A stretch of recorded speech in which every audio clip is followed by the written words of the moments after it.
Copilot podcasts. Here's a number that should stop you cold. 88%. That's the share of organizations that have now adopted AI, according to Stanford Hage AI's 2026 AI Index. And 4 in 5 university students are using generative AI. Sounds like a revolution that's already arrived for everyone, right? Except it hasn't. The benefits of that revolution are concentrating, fast, in the hands of a few companies, a few nations, and a few people who already had a head start. Today, we're getting into the AI divide, what it actually is, who it's hitting hardest, and what the research says about whether this gap can actually be closed. By the end of this episode, you'll understand why access to AI is becoming the defining inequality of our time, and what it would actually take to change that. I've got someone here who has been deep in this research, so let's get into it. What are we actually talking about when we say the AI divide? So the AI divide sounds like it's just about who has a fast internet connection, but it's way more layered than that. It's really about 3 things stacking on top of each other: access to the physical infrastructure, the data centers, the compute power, then access to the skills and expertise to actually deploy AI, and then, crucially, the ability to benefit from it economically. And when you look at those 3 layers together, the gap is pretty stark. Right. And I think a lot of people assume this is a developing world versus developed world story, but it's also happening within wealthy countries, isn't it? Exactly. The Digital Economy Trends 2026 report flags this as an emerging trend, and they estimate it's about 2.5 years from fully materializing. What they describe is a gap growing between those with access to advanced AI capabilities and those without. And it's happening at every level, between large and small organizations, between developed and emerging economies, and yes, between communities within the same country. So it's not one divide, it's like a fractal of divides. That's a really good way to put it. And the infrastructure piece is where it gets almost dizzying. The Stanford Hage AI 2026 AI Index reports that the United States alone hosts 5,427 AI data centers. That's more than 10 times any other country. And an IFRI Technology and Society analysis found that the US has built 19 times more leading cloud and colocation data centers than India, which is the emerging market economy with the most data centers. So even the country that's doing the best among emerging markets is still 19 times behind. 19 times. That's not a gap, that's a chasm. And here's the thing that makes it even more concentrated. Almost every leading AI chip in the world is fabricated by a single company, TSMC in Taiwan. Stanford Hage AI's report specifically calls this out. The global AI hardware supply chain is dependent on one foundry. So the physical foundation of the entire AI economy is sitting on a single point of failure, geographically and corporately. Wait, I want to sit with that for a second because that's wild. We're talking about this massive global inequality in AI access, and the whole thing is built on chips from one company in one place. It's a geopolitical fragility hiding inside an economic inequality story. And it matters for the divide because if you're a developing nation trying to build AI capacity, you're not just competing against richer countries, you're competing for access to a supply chain that's already stretched thin and concentrated in a way that doesn't favor you. So let's talk about what this actually looks like for people, not just nations. Because I think the infrastructure story is important, but the human story is where it gets real. Yeah, and this is where the UNESCO piece on AI literacy really lands. There was a survey across 31 countries where nearly equal numbers of adults said they were nervous about AI, 52%, and excited about it, 54%. So it's basically a coin flip between fear and excitement. And fear, it turns out, is one of the biggest barriers to AI literacy. And if you're afraid of it, you're not learning it. Exactly. And the UNESCO article, written by Susan Gonzalez, who's a former tech exec and founder of a nonprofit called AI and You that educates marginalized communities about AI, she makes this point that the most marginalized communities bear the brunt of this divide. Women, people of color, disabled individuals. And there's a specific pattern with women. They're actually more likely to be exposed to AI-related job changes, but they face a larger skills gap compared to men. So they're more at risk and less equipped at the same time. That's a brutal combination. There's a moment in that UNESCO piece that really stuck with me. The governor of California's office held focus groups asking community members, "Are you concerned AI will impact your job?" And the response from one participant was just, "I don't know, should I be?" That's the problem in a sentence. People don't even have enough information to know whether to be worried. That's such a stark illustration of the literacy gap. It's not even about skills yet, it's about basic awareness. And a New America report from December 2025 on digital literacy in the age of AI makes this point really clearly. They argue that AI literacy is now as fundamental as reading, writing, and math. It's not a nice to have, it's a foundation. And the US doesn't even have a comprehensive national digital literacy framework with measurable outcomes yet. So we're treating it like an elective when it should be a core subject. That's exactly the framing. And this connects to something the Digital Economy Trends 2026 report emphasizes, that beyond access to AI, people need the knowledge and know-how to actually deploy it and maximize its use. Access without literacy is kind of like handing someone a scalpel without medical training. Okay, so we've established the infrastructure gap and the literacy gap. Let's get into the economic consequences, because I think this is where the stakes really crystallize. What does the research actually say about what happens to inequality as AI spreads? So this is where it gets genuinely counterintuitive, and I think it's one of the most important findings in the whole conversation. The IMF published a working paper in April 2025 by researchers Emma Rockel, Marina Tavares, and Carlo Pizzinelli, and they looked at AI's impact on inequality through two separate channels, wages and wealth. And the results pull in opposite directions. Opposite directions? How does that work? So on wages, AI could actually reduce wage inequality, because unlike previous waves of automation that mostly displaced lower income routine jobs, AI is disrupting high income white collar work. Think lawyers, analysts, consultants. If those high paying jobs get automated, the wage gap between the top and the bottom could narrow. Okay, that sounds almost good. Here's the catch. Those same high income workers, the ones whose jobs are being disrupted, they're also the ones who own capital, stocks, investments, the companies building AI. And as AI drives up returns on capital, they benefit enormously. So you might see wages compress, but wealth inequality explodes. The IMF paper specifically says the wealth inequality effect is particularly pronounced when firms can choose how much AI to adopt. So the people who get displaced by AI are also the people best positioned to profit from AI. That's a wild dynamic. It's almost like the system is designed to keep them on top regardless.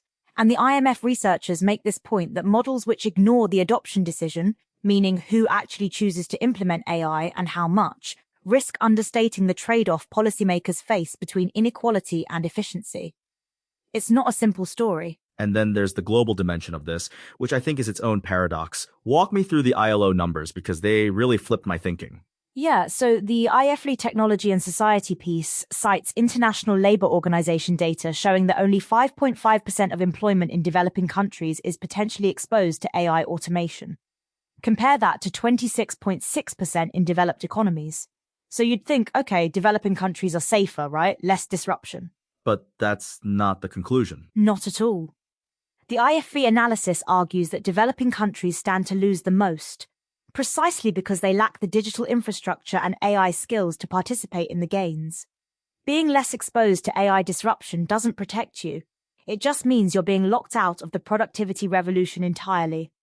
The IFV piece actually uses the term AI oligarchy, where the development and benefits of AI are concentrated in the hands of a few nations and corporations. AI oligarchy. That's a phrase that should make people uncomfortable. It should. And the UN's Mind the AI Divide report, published by the Secretary General's high-level advisory body on artificial intelligence, frames this in really stark terms.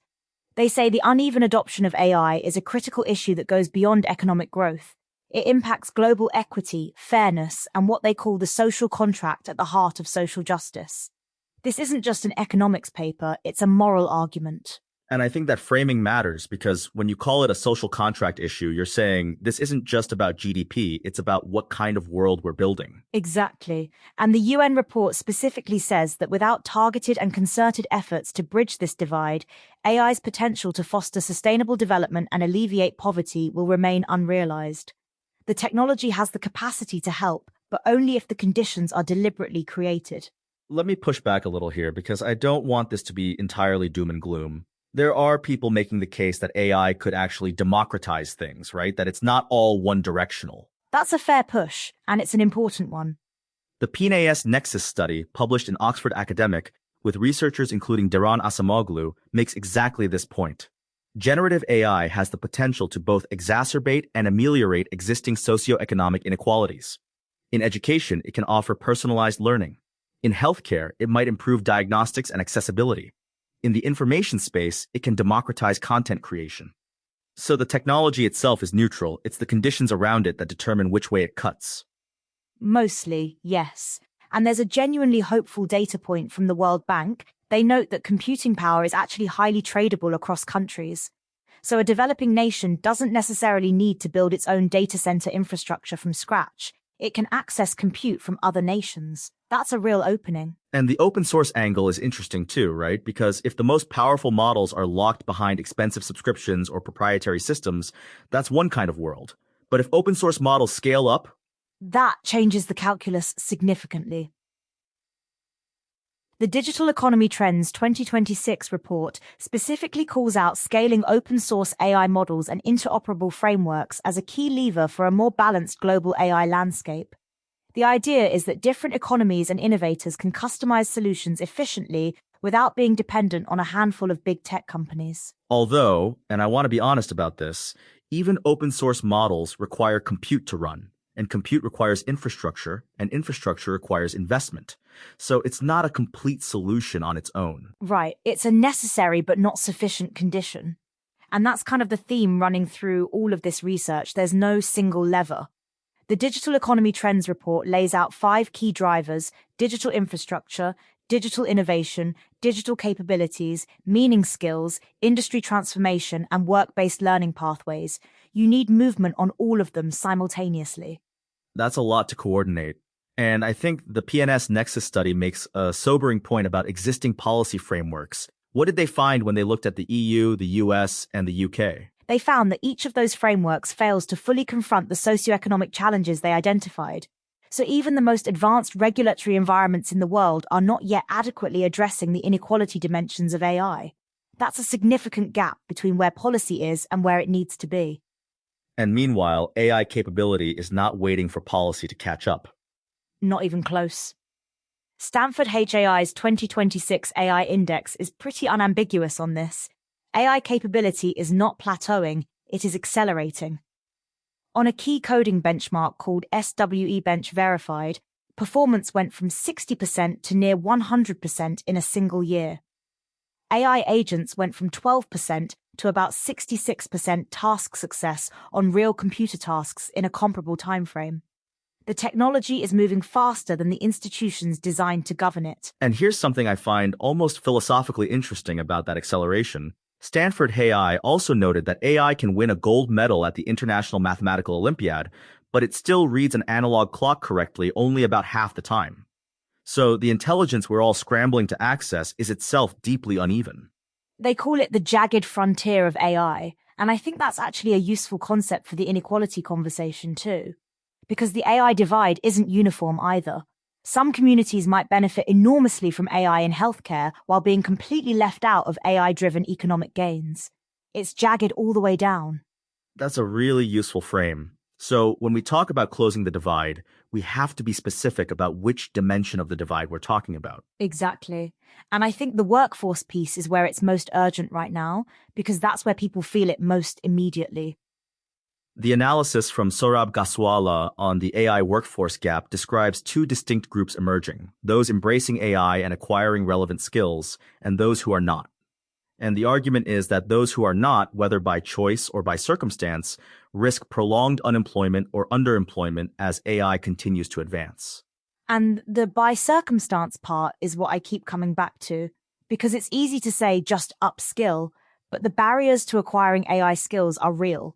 Cost, time, access to quality training. The Gaswala piece makes this point directly. Those with financial means and support to acquire AI skills are positioned to thrive in the AI economy. And many workers, particularly those from marginalized communities, face real barriers to accessing those opportunities. So just upskill is advice that assumes a level playing field that doesn't exist. Which brings us back to the structural question. This isn't just about individual choices. It's about what systems are in place to make those choices possible. And the Digital Economy Trends 2026 report is pretty clear that the AI divide poses threats to economic stability, social cohesion, and security, not just to individuals, but to the interconnected systems we all depend on. Under-resourced organizations become weak points in those systems. So this isn't a problem that only affects the people on the wrong side of the divide. It affects everyone. That's a point I don't think gets made enough. The AI divide isn't just bad for the people being left behind, it creates systemic vulnerabilities for everyone. Exactly. And the UN report frames the solution in terms of international cooperation, technology transfer, and equitable access strategies. It's not something any single country or company can solve unilaterally. The scale of the problem requires the scale of the response. So when you step back from all of this, the infrastructure gaps, the literacy gaps, the wealth dynamics, the policy failures, what does this really come down to? It comes down to a choice that's being made right now, mostly by inaction. The technology is accelerating regardless. The question is whether the institutions, the policies, and the investments keep pace, or whether we let the gap calcify into something permanent. The UN's framing of this as a social contract issue is the right one. Access to the tools of intelligence is becoming as fundamental as access to education or healthcare. And the research is pretty consistent that the window to act is not wide open indefinitely. The Digital Economy Trends report gives it about 2.5 years before this trend fully materializes into something much harder to reverse. That's not a lot of runway. And the IMF's work on AI adoption and inequality makes the point that policymakers face a genuine trade-off between inequality and efficiency, and models that ignore that trade-off risk getting the policy response completely wrong. So the cost of getting it wrong isn't just moral, it's economic too. Deeply economic. And I think the PNS Nexus study's conclusion is worth sitting with. They propose concrete policies that could promote shared prosperity through the advancement of generative AI. The technology doesn't have to be a force for concentration, but it will be, by default, if we don't deliberately design it otherwise. Here's what this really comes down to, I think. We started with that number, 88% organizational adoption, 4 in 5 university students using generative AI. And it sounds like a story of democratization, but the research tells a more complicated story. It does. Adoption is spreading, but the capacity to benefit from that adoption, the infrastructure, the skills, the capital ownership, that's concentrating. And those two things can be true at the same time. More people touching AI doesn't automatically mean more people benefiting from AI. And the IMF's finding about wages versus wealth is the clearest illustration of that. You might see wage gaps narrow as AI disrupts high-income jobs, but wealth gaps widen because the same people own the capital that AI is making more valuable. It's a redistribution that doesn't actually redistribute, and the literacy piece ties it all together. Because whether you're an individual worker, a small business, or a developing nation, the ability to understand, deploy, and benefit from AI is the new baseline competency. The New America report calling AI literacy as fundamental as reading and math isn't hyperbole. It's a description of where we're headed.